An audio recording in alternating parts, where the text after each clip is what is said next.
What's up guys, balik lagi sama gua Firly Ardia.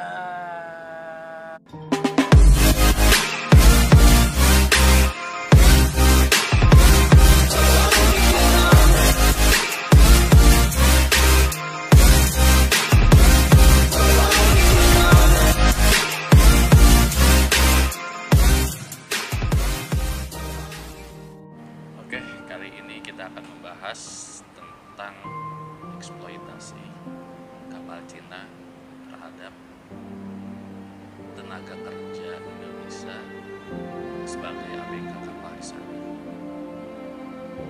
Ini berita cukup menyedihkan ya, menggeramkan.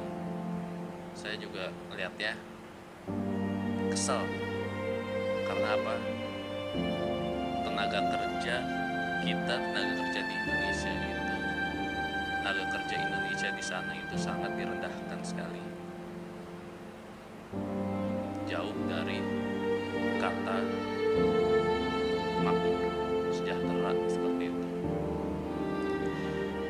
Oke, ini berita dari channel TV MBC di Korea dengan judul eksklusif, kerja 1 hari 18 jam dan kalau meninggal akan dibuang di pantai. Dari judulnya aja udah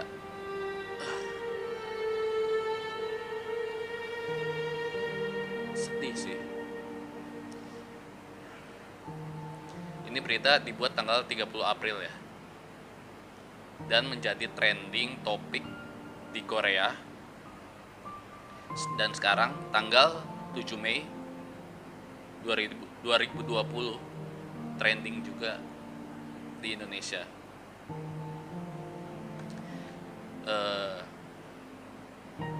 Gue nggak terlalu banyak akan men-share menampilkan berita ini karena takutnya ada copyright ya. Mungkin akan ada foto atau berita video yang sedikit saja, jadi nggak sampai full semuanya karena takut copyright. Oke, jadi di awal ini presenternya menyebutkan bahwa ada jadi di dalam video ini adanya pelanggaran HAM dan eksploitasi tenaga kerja Indonesia yang menjadi ABK di kapal Cina tersebut. Channel berita ini, MBC, dapat berita dari orang Indonesia yang melaporkan ke pemerintah Korea serta MBC untuk meminta bantuan. Awalnya pihak MBC ini tidak percaya dengan berita itu. Terlebih saat mau investigasi, kapal tersebut sudah berlayar kembali. Nah, di dalam video laporan tersebut mungkin akan gua share videonya sedikit. Di sini terlihat sosok jasad yang sudah dibungkus oranye itu ya. Di dalam video ini dijelaskan bahwa jasad tersebut bernama Mas Ari, usia 25 tahun. Ia bekerja sudah lebih dari 1 tahun di kapal tersebut dan meninggal di kapal itu. Mereka memberikan acara kematian gitu ya, kayak proses acara kremasi atau apa gitu ya. Kalau di laut namanya apa ya? Kalau kremasi kan dibakar kayak gitu ya. Kalau di laut itu apa gitu, kayak pokoknya upacara kematian untuk jasad tersebut dan dibuang ke laut gitu aja. Cek videonya di sini ya. Sebelum Mas Ari meninggal, ada 2 lagi ABK kapal nelayan dari Indonesia yang meninggal di kapal tersebut. Ada Mas Alpaka, dia berusia 19 tahun, masih muda banget ya. Dan Mas Septi ini berusia 24 tahun. Mereka semua, tiga-tiganya itu, Mas Ari, Mas Septi, Mas Alpaka, semua di hari kematiannya juga dibuang seperti itu.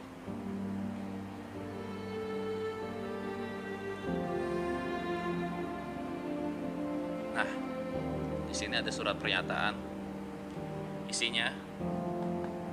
Isinya kurang lebih seperti ini ya. Dengan ini saya menyatakan setelah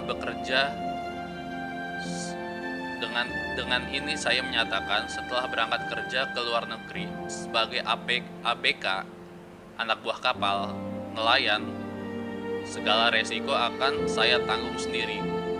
Bila terjadi musibah sampai meninggal, maka jenazah saya akan dikremasikan di tempat di mana kapal menyandar, dengan catatan abu jenazah dipulangkan ke Indonesia.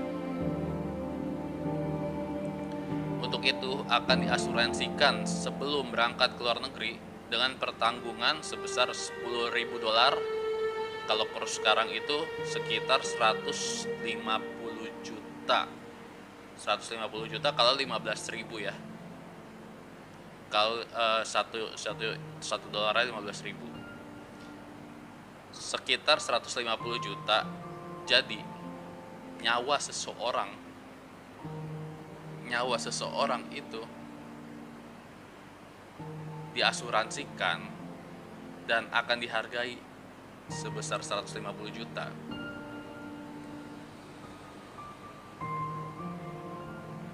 Akan diserahkan atau ahli wariskan kepada ahli warisnya tersebut dengan persetujuan dari orang tua juga.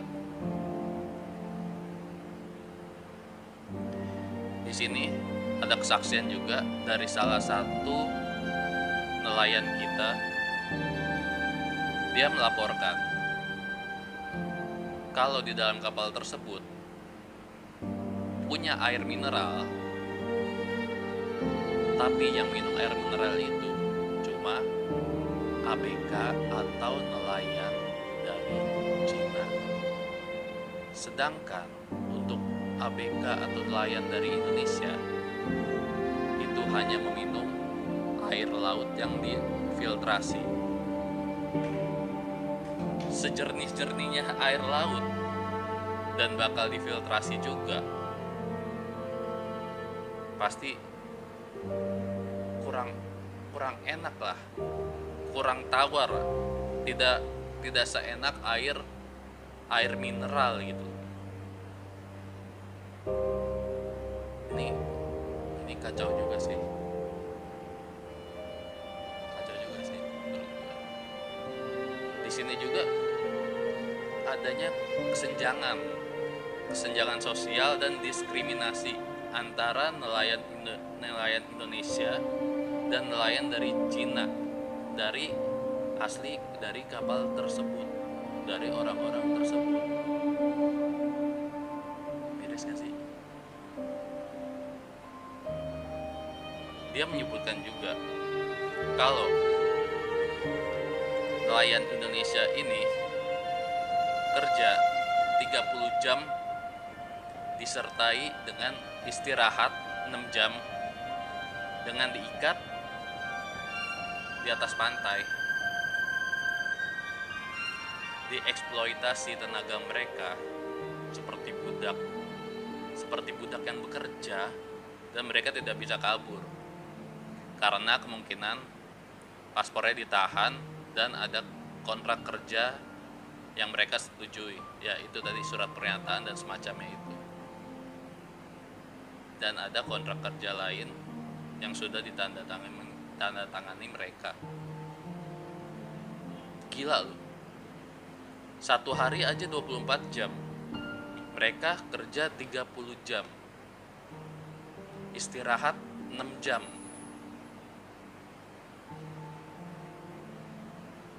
Manusiawi gak sih? Gila loh, kacau. Separah-parahnya kerja di Indonesia, setahu gua masih sekitar 10 atau sampai 12 jam rata-rata di pabrik Indonesia, dan itu istirahat 2 jam. Ini 30 jam, lebih dari 24 jam cuma istirahat 6 jam. Kita tidur juga gak nyenyak cuy. Makan berapa menit, kemudian tidur juga pasti nggak bisa langsung tidur. Tidur itu normalnya 6 sampai 8 jam. Pantes aja loh mereka nggak betah, pada sakit, pada bertumbangan. Wajar.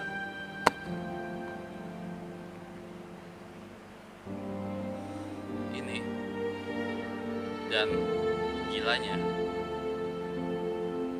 di sini, di laporan ini, 5 nelayan yang bekerja 13 bulan cuma dibayar sekitar 1,7 juta rupiah.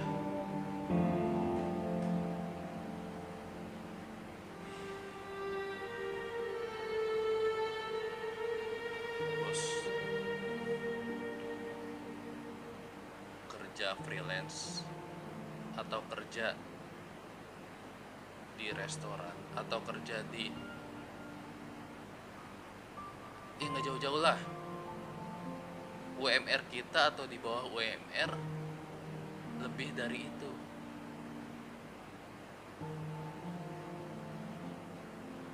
Gila loh, ABK kapal di luar negeri cuma dibayar 1,7 juta rupiah selama 3 bulan.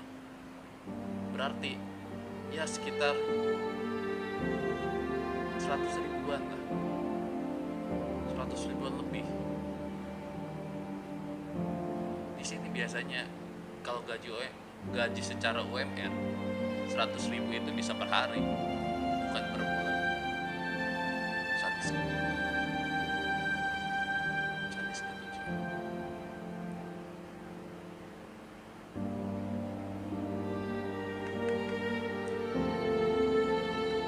Nah, sini tanggal 10 April nelayan Indonesia sampai di Busan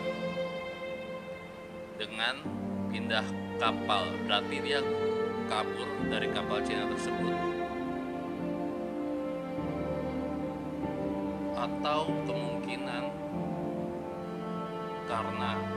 karena di sini kan kapal tersebut itu diberitakan juga menangkap tuna, tapi terkadang juga menangkap ikan hiu, dan ikannya itu ikan sirip-sirip seperti itu kan masih ada di kapal tersebut. Kemungkinan besar ABK yang ada di kapal Cina tersebut pindah kapal ke kapal lain agar tidak ada bukti kalau kapal Cina tersebut menangkap hiu yang tidak semestinya mereka tangkap.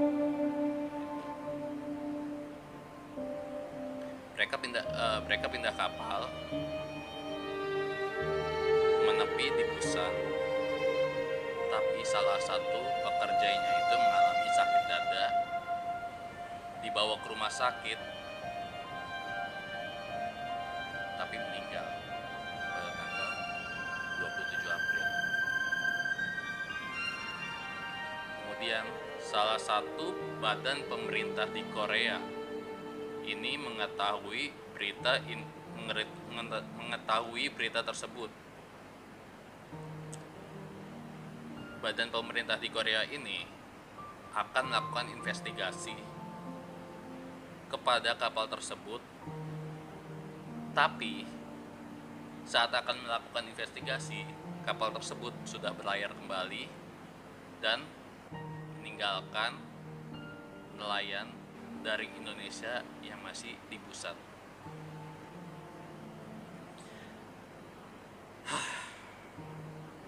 Gila sih.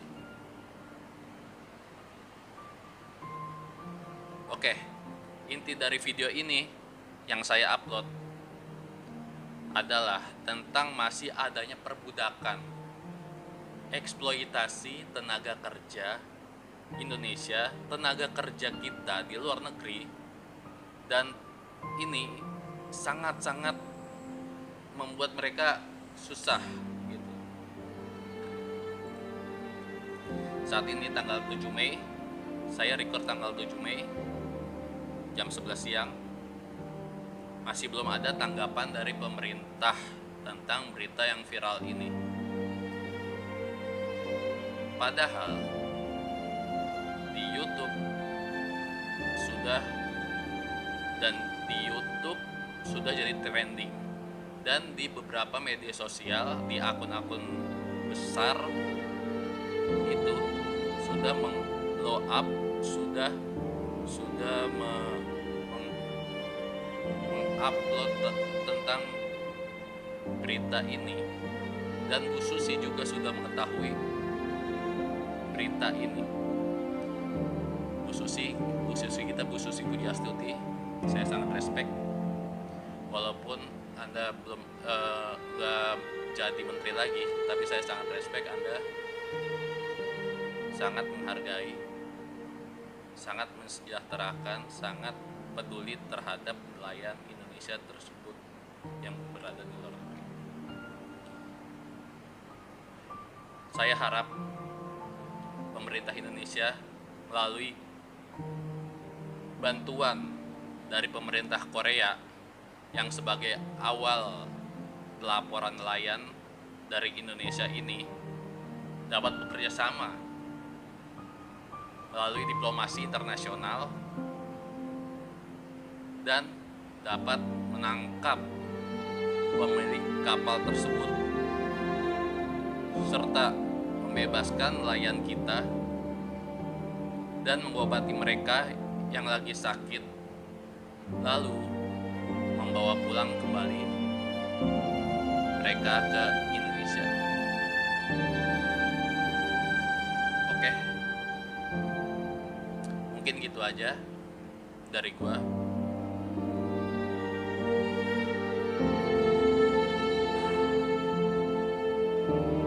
Mudah-mudahan masalah ini cepat selesai ya. Jangan lupa subscribe, like, dan komen.